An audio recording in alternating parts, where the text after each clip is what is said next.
Racing to the 2024 Kentucky Derby, and this time let's get a racing recap for Saturday, Cigar Mile Day at the Big A. Of course, the Kentucky Derby leaderboard has been updated. We've got Dornoch picking up a big victory on the Kentucky Derby Trail, and we'll also take a look at some other contenders. We had the inaugural stakes at Tampa Bay. Did we gain a Sam F. Davis runner out of that one? The Florida Stallion Stakes, an upset. Ben Tornado was 2-5 but lost at Gulfstream Park, and the Demoiselle Stakes continues the road to the Kentucky Oaks. Let's take a look. They're all going for those roses at the Kentucky Derby. First, Friday and Saturday in May, we've got the Kentucky Oaks. Then on the first Saturday in May, it is the 150th running of the Kentucky Derby. Let's start off with the big Kentucky Derby prep race. We go to the Remsen Stakes. It did draw a field of 10, and it did rain, and it was a sloppy track, a good track most of the day. Inside Speed seemed to do really well. The big favorite in the race, surprisingly, was Dornoch at 8-5, a full brother to Mage. And then you also had Sierra Leone at 4-1. Private Desire was 25-1. Bilal was 28-1. Moonlight for Todd Pletcher at 9-2. A little bit of support for Drumroll Please at 10-1 for trainer Brad Cox. But down the stretch, a great stretch battle. Dornoch, after running hard on the front end, had to survive a stretch-long duel. Opened up, and then here comes on the outside. It was Sierra Leone making his second lifetime start, the son of Gunrunner. Briefly went ahead of him. Dornoch actually hit the rail and then came back on to win the battle with Sierra Leone. 10 points picked up on the trail for Dornoch. Now we go to the Demoiselle. This one was a big favorite, even money on Life Talk. She wheels back out of the Breeders' Cup after running fourth in that race. Of course, she lost 2 races to Just FYI, the Oaks leader. This time it was wire to wire for Life Talk. Inside Speed, that was the bias of the day. We saw 4 or 5 winners go wire to wire at the rail. Irad Ortiz rides. Life Talk, the win for Todd Pletcher, ran fourth in the Breeders' Cup Juvenile Fillies in her last start. She'll make her next start in 2024. Then we go to Florida, Gulfstream Park, and we had a big favorite. Ben Tornado came in, was trying to complete the Florida Stallion sweep, but Seminole Chief got the job done, battled with him down the lane. Seminole Chief wins the In Reality division, defeats Ben Hurtado, a long shot closing up late for second, but Seminole Chief, maybe we'll see him in the Holy Bull for the Florida bred. Then we go to Tampa Bay. It's the inaugural stakes, 3-year-old colts. Big favorite in this race, 3-5. That was Patriot Spirit. He got the job done. Looked good down the lane. And a lot of times the winner and some also-rans in the inaugural go to that Sam F. Davis. And it looks like we could see Patriot Spirit there. He's by constitution, wins the inaugural stakes at Tampa Bay. A big win for Patriot Spirit. Now you go to Friday, a debut, an Oaks-type filly, bet down to 2-5 for Richard Mandela. It was Leone winning the race, wire to wire. Nice win, always in control of this one, broke well from the gate, and Leone picking up that victory. The sire is Mendelssohn. You know, he's going to get some dirt runners. He seems to have had a few. His stud fee went way down. I think Mendelssohn still could make it as a dirt sire. Leone, we'll see where she goes next for trainer Richard Mandela.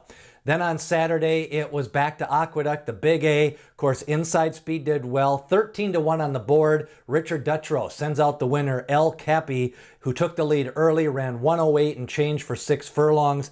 Powers away to the victory. Wire to wire on a sloppy track fast, but would look good doing it. It's by McLean's Music, so maybe not going to stretch out, but we could maybe see him in the Jerome or maybe in a race like the Bay Shore and then the Woody Stevens next summer. El Capi, a debut winner, and looked good in that one.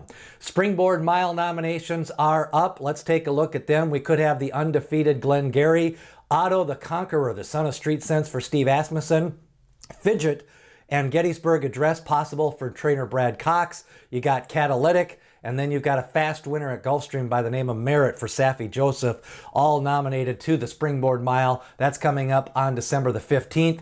Let's take a look at the Iowa Cradle winner down at Prairie Meadows. Getting the job done, Glengarry winning by 10 lengths, dominated this race. The Big Gray going to try next the Springboard Mile. and really just powered away to an easy victory here at Prairie Meadows for Glenn Gary. So we continue to march towards the Kentucky Derby 2024. The future book right now, you've got Fierceness 7-1 after Kentucky Derby future wager pool number 2.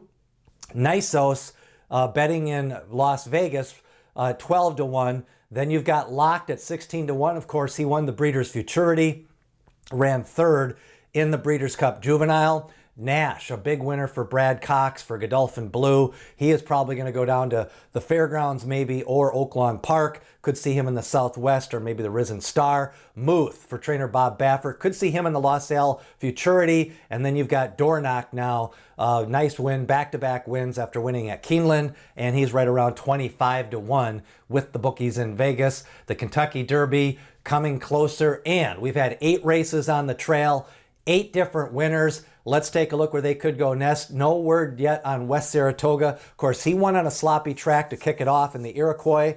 Picked up off a fast pace. Then you had Locked winning the Breeders' Futurity. He won't race again until 2024. Muth maybe in the LaSalle Futurity. Timberlake 2024, his next race. Liberal Arts, a winner. Last out, he is going to be pointed for the Southwest Stakes for Liberal Arts, a Street Sense winner. Then you've got Fierceness, probably 2 prep campaign. He got the points, 20 points plus in the Breeders' Cup Juvenile, and he had 3 races, so we'll probably see him in the Fountain of Youth. Honor Marie, no word yet, but probably done for 2023. And then Dornoch, next race is going to be in 2024 as we start to line them up. The trail continues. We've got the LaSalle Futurity coming up next week and the Starlet Stakes, the Springboard Mile on December 15th. The Smarty Jones kicks off the new year. The Jerome Stakes and the Sham Stakes all just around the corner that first week in January. Smarty Jones at Oaklawn Park kicks off their trail. The Jerome Stake kicks off the New York Trail. And then the Sham Stakes kicks off the Santa Anita Trail, which goes to the Robert Lewis, and then the Santa Anita Derby.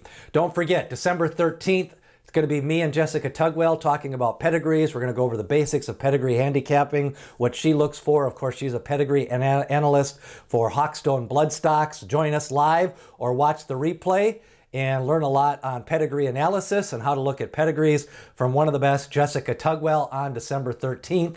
And don't forget, the Triple Crown Prospectus starts in just a few weeks. Every Monday through the Belmont Stakes, 2,000 words. It's free to subscribe. Hit that subscribe button, click on the link in the description below, and start getting that every week, the first week in January, all the way through the Triple Crown, as we've got more exciting racing. LaSalle Futurity next. Then we go to the Springboard Mile. What did you think of Life Talk? And also Dornoch coming back after hitting that rail. Remember, as D. Wayne Lucas says, people have opinions, horses have the facts.